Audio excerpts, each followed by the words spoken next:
right, so let's hear these together one more time with our 32nd note, 16th note combination.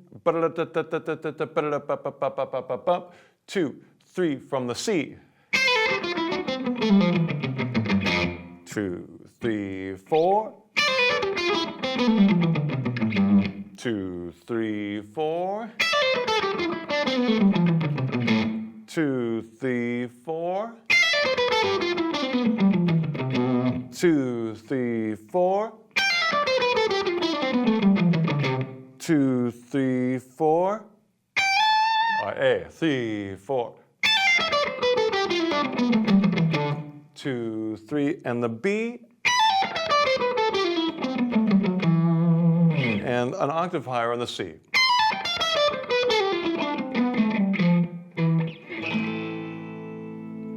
Fantastic. So I think that's a great way to memorize the shapes. You know, eventually you can start to put all those sequences that we've already learned into these to make phrases of your own. But the first step is really starting to learn how they look on the fretboard. And I think a more interesting way of doing that, rather than just playing the scales up and down, is to put that rhythm inside. So I'd love to hear you do some That's a nice rhythm. It's got a beginning and it's got an end. You can count to 4, or 1, 2, 3, 4. It ends right on a strong beat, and I think those things are really important. And these are some great new notes. Now I should mention, because I promised you I would, that I would explain why major and minor are the same thing. It really depends on what note you start on and what note is being presented in the chord progression. So for example, if you play an A minor chord, when you hear those notes, the relationship of those notes to the chord is going to give you an A natural minor sound. But also, if you play a C major chord, and you begin with C, you get a major sound. So those sounds are very related, and often the minor part of that is called the relative minor. So there's a little bit, small bit of music theory terminology for you, that C major has a relative minor, which is A minor. And that's because they're exactly the same notes, just starting on a different note, and the relative intervals you get are, let's see how they sound. So again, C major, very familiar sound. And then A minor, let's just take that same scale but start with A. All right, so you can hear how those are very similar, but one is happy, I'm so happy, and the other is more, I'm worried about something. All right, so in a way, all these scales are both major and minor. It just depends on really what your bass player is playing, you know, on what the chord is, what the rhythm guitar part is.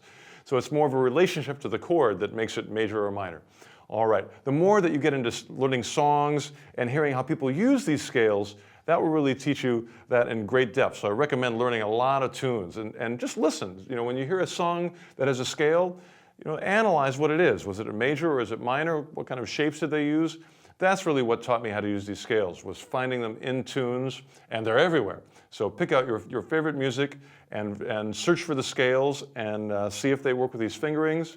And that's it. So this is a great place to start. It's sort of a big place to start, so don't worry. It's just take one shape at a time.